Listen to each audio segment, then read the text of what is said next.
Welcome to the IT Career Energizer podcast. For anyone who wants to build and grow a career in IT, develop and improve your strengths and skills, be inspired and motivated by the successes of others, manage your career progression, and achieve your IT career goals. And now, your host, Phil Burgess. Welcome to episode 227 of the IT Career Energizer podcast. My guest on today's show is a Microsoft Cloud advocate who specialises in DevOps and MLOps. He has been a programmer and consultant for more than 20 years across a broad range of industries, and he regularly speaks at conferences and other events around the world. So welcome to the podcast, Damian Brady. Thanks for having me.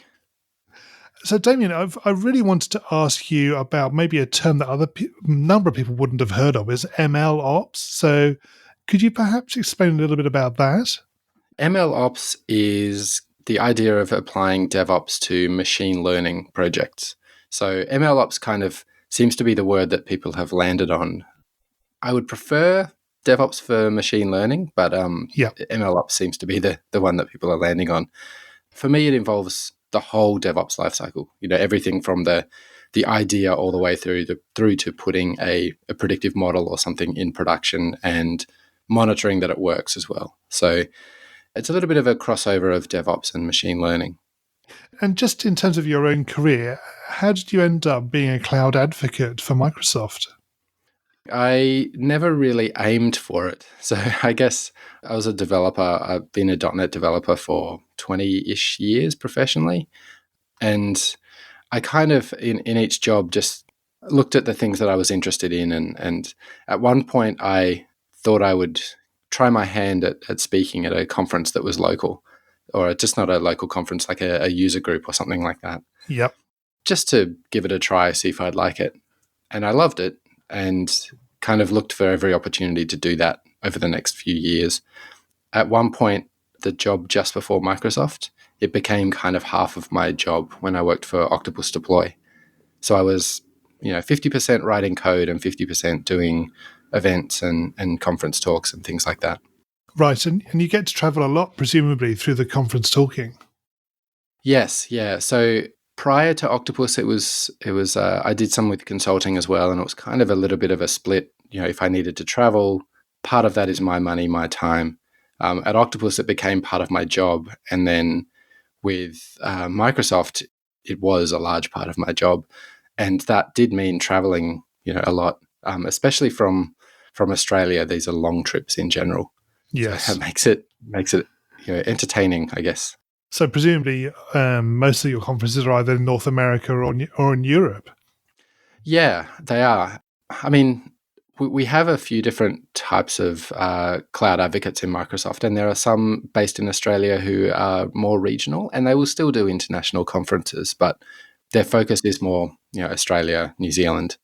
My focus is more worldwide. So most of the conferences I do are in the US or Europe. So, Damian, can you share with us a career tip, one that the audience may not be aware of and perhaps should be? I mean, I kind of alluded to it in that I went from job to job kind of looking at what I was interested in. And it took a couple of jobs before it actually occurred to me, hey, I like this and I don't like that, which I think is probably a career tip that hopefully you haven't heard before, which is just to pay attention to what you like and don't like. That was a tricky thing for me, and I think once I actually got it, I found myself moving towards positions that let me do the things that I enjoyed and avoided the things I didn't. Yeah, obviously that's something that comes about through experience, though, doesn't it? In terms of you have to actually try these things out and find out what you do and don't like. That is true. I mean, if you're in a job where you're doing the same thing day in, day out, it's difficult to expand a little bit and find out what new things there are. So a lot of like the conference speaking, for example, I tried that outside of hours, which I'm not necessarily telling anybody they need to do work outside hours. I mean, there's work time and non-work time. But yeah, paying attention, I guess, to, hey, this particular area of IT is an area that I'm interested in, and this area isn't. You could probably even go a little bit further back. And I got into DevOps because I found that whole area very interesting. the writing code and then letting it go, and I don't know what happens when it's in production. It's common, but I kind of found myself caring a little bit more about what happens when it gets into production and how it gets into production. And so by kind of paying attention to the fact that that's an area that I would like to know more about and I would like to be interested in, meant that kind of, it shaped where my career went, I guess. And Damian, can you tell us about your worst IT career moment and what you learned from that experience? Yeah. So I was in a company, a consulting company, and I was a state manager. So Queensland in Australia. Queensland is one of the states in Australia. And so I was a developer, and I was also kind of managing that state. And that meant a bit of, project management and that kind of thing. So I was on a call, or one of our customers, one of our larger ones, got in contact with me and asked whether we could have a chat about something that they were disappointed about, I think the progress of a project or something like that. So I called. I was relatively new to this kind of area, like this management area. And so I brought in one of the more experienced client managers onto the call with me. But my big mistake, which actually still haunts me now, is that I didn't tell the customer that they were on the call with me at all. So we were having a conversation for about, I think it was probably about 15 minutes before, stupidly, I said, oh, I might just ask, I'll call him Greg. I might just ask Greg, he's on the call as well. And there was silence. I didn't quite realize what a big mistake that was. I basically had somebody spying on this conversation without telling the customer. Yes. And they were predictably furious about it, almost lost that account. I got rightfully, let's just say I got in trouble for that, but it didn't occur to me at the time, but that was kind of a complete lack of respect for the person I was speaking to, not telling them there was somebody else on that call. But that, Sure. Yeah, it's not really a technical one, but it's a communication thing and something like that. And it's still... It is, exactly.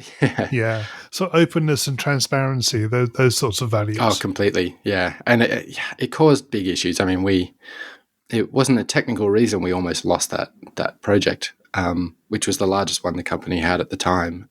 Yeah, it was because of that they nearly pulled out. Yeah, that was, like I said, I still think about that now, which is Yep. Yeah. So I presume you've learned a few things from that experience. Oh, yeah. I haven't repeated that mistake for sure. I mean, one other thing I guess that taught me is that that's not really an area that I want to be in. I'm not a big fan of the Yes. of the kind of project management, sales. I guess it was sales to an extent as well. That's not really where my skills lie. But I mean, as a tangent, being a bit more respectful of other people's time, and yeah, not surprising them with things like that. I certainly haven't repeated that issue before since. Right. Okay. Right. So moving away from your worst moment, can you perhaps tell us about your career highlight or greatest success? It was a little bit to do with changing jobs, I guess. So I was in a job at Octopus Deploy that I really loved. I was in Canada at the time, and the rest of the team was in Australia. I was living in Toronto, and that was a great thing from the owner of Octopus to allow me to do that remotely, especially because there's no real time zone overlap. So what had happened when I was over there, I was starting to feel a little bit distant from the rest of the team, and I got kind of out of the blue a message on Twitter from Donovan Brown, who is used to be, I guess, the DevOps manager at Microsoft. He's kind of the face of DevOps at Microsoft, and he's moved up a little bit into a team called the Methods and Practices team. But he sent me an out of the blue kind of message saying, hey, we're building this cloud advocacy team at Microsoft. Would you be interested in joining? So at this point, I was only vaguely aware he even knew who I was. So I think that message and reaching out kind of directly validated a lot of what I'd been doing over the last few years. It was kind of these events and conferences and blog posts and all that kind of stuff that I've been doing. It seems sometimes like they just disappear into the ether. Nobody reads them, nobody sees them. But I think that was a bit of a highlight because it validated all this stuff that I've been doing. There was somebody completely at the top of their game who had noticed and would like me to work for them. So And that's definitely a great thing to hear. I think for a lot of people who do those sorts of things in terms of writing and speaking, to actually hear that somebody has sort of indirectly benefited from doing those things is a great story. Yeah, absolutely. And it's a little bit personal, a little bit selfish, I guess. But for me, that was something that, it made me feel like I've been doing the right thing, I guess. And Damien, what excites you about the future of the IT industry and careers in IT? I think in general, the fact that I don't see it going away or slowing down at any point. So I've kind of moved a little bit into the machine learning area with the MLOps stuff. And that was an area that I kind of felt unavailable to me. I'm not fantastic at math. I can kind of do basic stuff, but it always seemed unachievable to be able to do that kind of stuff. These days, it's moved forward so that I don't really need to have those kind of deep skills to do it. So ML is one area that's kind of launched. If you can look at any other parts of IT as well, and it's changing constantly. There's new opportunities and new problems and new challenges and new techniques and new tech stacks and things like that. There's always something that's coming up and learning, and I don't think it's slowing down at all. So for me, somebody who's getting into IT now, it's not getting into a career that is going to be doing the same thing as this person has been doing for the last 10 years. I mean, there's a good chance that the job you'll have in 5 years in IT doesn't even exist now. I think that's super exciting to me. The fact that it's certainly not a disappearing field. It's not stagnant. It's growing and it's exciting. Yeah, it sort of begs the question also that we talk about, sort of, as you said, quite rightly, that there may be jobs in 5 years' time that just do not exist right now. But do you think that's changed within the industry, or do you think it's just an expansion in terms of, do you think it's getting broader, or do you think it's just changing direction? It is getting broader. There is a lot more stuff that you can do. I mean, there's very subspecialized areas of IT. I mean, I countless times I've met somebody else through friends who is also in IT, and we have no visibility over what each other does. And from outside IT, my wife is a doctor. So from outside of an IT field, you see two people in that same industry and think, oh, they'll have things in common. But it's quite common these days that we don't. We are looking at completely different areas of IT. And I don't think that was necessarily the case 30, 40 years ago. So if somebody was in IT, then they kind of covered a lot of stuff. These days, you can specialize and subspecialize as well. It's a little bit of both. I think it's changing definitely. There's things that we did 30 years ago, specialties that we did 30 years ago that don't really exist now, or they do, but their legacy, they're fading, they're going away. But there's also plenty more that have been added, I guess, plenty more specialties that have been added. So there's that great quote that every company is an IT company, or every company is a software company. I can't remember exactly how it goes, but I guess from that respect, yeah, it's completely expanding. Every company is now involved in IT to some extent. Indeed. Or at least runs on IT, yeah. Okay, we're going to go into the reveal round now. We're going to find out a little bit more about you and the way you think. You ready for this? Sure, yep. So what first attracted you to a career in IT? So when I was 10, my dad brought a computer home, and it was an Amiga 500.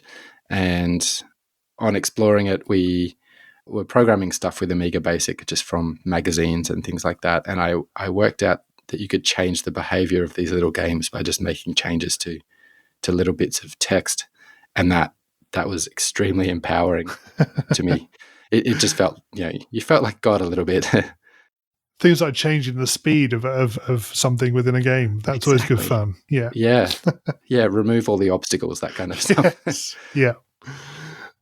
And what is the best career advice you've ever received?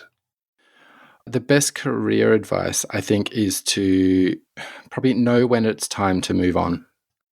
I was struggling with a job at one point and had some conversations with some friends, and the ultimate advice at the end of that was, look, it sounds like things aren't going to change. You're not happy there. It's maybe it's time to look for something else.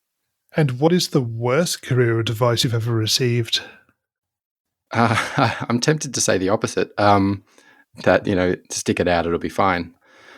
And I have received that advice as well. There's been occasions where, I've kind of been pushed to move into management, and that's not really where my skills lie. It's not what I'm interested in. And I guess somebody advised me that, look, that's what happens when you are a lead dev. Then after that, you move into management, and that's just the way it works. So following that accepted path, I think in general is not good advice. I don't think you have to. I don't think you have to move into management or anything like that. Stick to what you're good at. Yep, I agree with that, definitely. And if you were to begin your career again in today's world, what would you do?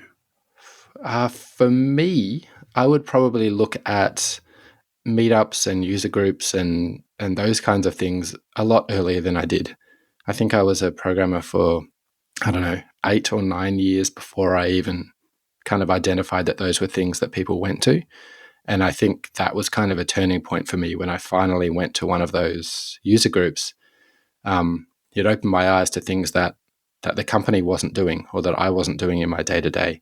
So I think if I had to start it again, I would try and get involved in those things right from the start. I think that probably would have jump-started my career a little bit faster than it did. Yeah. And what career objectives are you currently focusing on? Right now, I'm trying to get as much across machine learning or DevOps and machine learning, so MLOps as possible. It's a kind of a growing field, and I think it's going to be incredibly useful in the next few years. So I'm really just reading as much as I can, trying things out as much as I can, speaking to as many people as I can to try and get across that as much as I possibly can. I think that's my number one objective right now. And what's the number one non-technical skill that has helped you in your career so far? That would have to be public speaking, I think. I mean, I've done some speaking courses, but most of it is just practice, doing it over and over again. And I guess the skill there is being able to learn, distill that information, and then share it in a way that gets the main points across and is entertaining. So that's obviously, definitely helped me in my career where I am right now. And what do you do to keep your own career energized? I have a distinct advantage in that I'm in the cloud advocacy team at Microsoft, which is full of people who are experts in their fields and are great at communicating those ideas. So having conversations with those people who are outside my realm of experience, I guess, has definitely kept my career energized. So I guess conversations with people outside of my sphere has led to things that I'm very interested in. That MLOps thing was almost entirely based on conversations with Seth Juarez, who is another cloud advocate in ML. So that's my number one piece there, I think. Talk to people who are outside of my sphere. Yeah. And what do you do in your spare time away from technology? Well, I have a 1-year-old at the moment, so that's probably almost all of my spare time. Is looking after him. I think aside from that, I really enjoy travel, which is fantastic for work purposes because I do a lot of that. But I also live on the coast, east coast of Australia. So we have 6 surfboards in the garage, and I haven't actually been surfing for a while now because of the winter over here and the 1-year-old. But I quite like doing that. I'm not great at it, but going for a surf in these kind of beaches is fantastic. Yeah, you've got the summer months coming up soon, so you have the opportunity then, presumably. Yeah, it's starting to get a bit warmer now, which is great. Yeah. Damian, can you share a parting piece of career advice with the IT Career Energizer audience? I think my main piece of career advice is to get involved in user groups and events and things like that, and pay attention to what stuff you are interested in and what stuff you aren't interested in. If you can expand your wings a little bit beyond just the work you're doing day to day and pay attention to what stuff you enjoy, then I think that's a great way of shaping your career the way that you want it to be. And finally, what's the best way we can find out more about you and connect with you? Well, I'm on Twitter, 29 hours a day kind of thing. So Damo Visa on Twitter, DAMOVISA on Twitter. I'm on LinkedIn as well. I'm starting to use that a little bit more. So yeah, if you search for Damian Brady at Microsoft, I think there's only one of me. And then everywhere else is pretty much Damo Visa as well. So damovisa.com and damovisa at microsoft.com for email. Yeah, but Twitter, I'll probably respond to you pretty quickly unless I'm asleep. Right. Damian, thank you so much for joining me on the podcast today. It's been great chatting with you. Yeah, lovely to chat with you too. Hi, Phil here again. Well, I hope you enjoyed my conversation with today's guest. You can find full show notes on the website at itcareerenergizer.com/e and the number of the episode you've been listening to. If you haven't already subscribed to the show, please make sure that you do so that you get episodes automatically downloaded to your device every Monday. Thanks for listening and have a great week. Thanks for listening to the IT Career Energizer podcast. To find out more about building a successful career in IT, visit itcareerenergizer.com.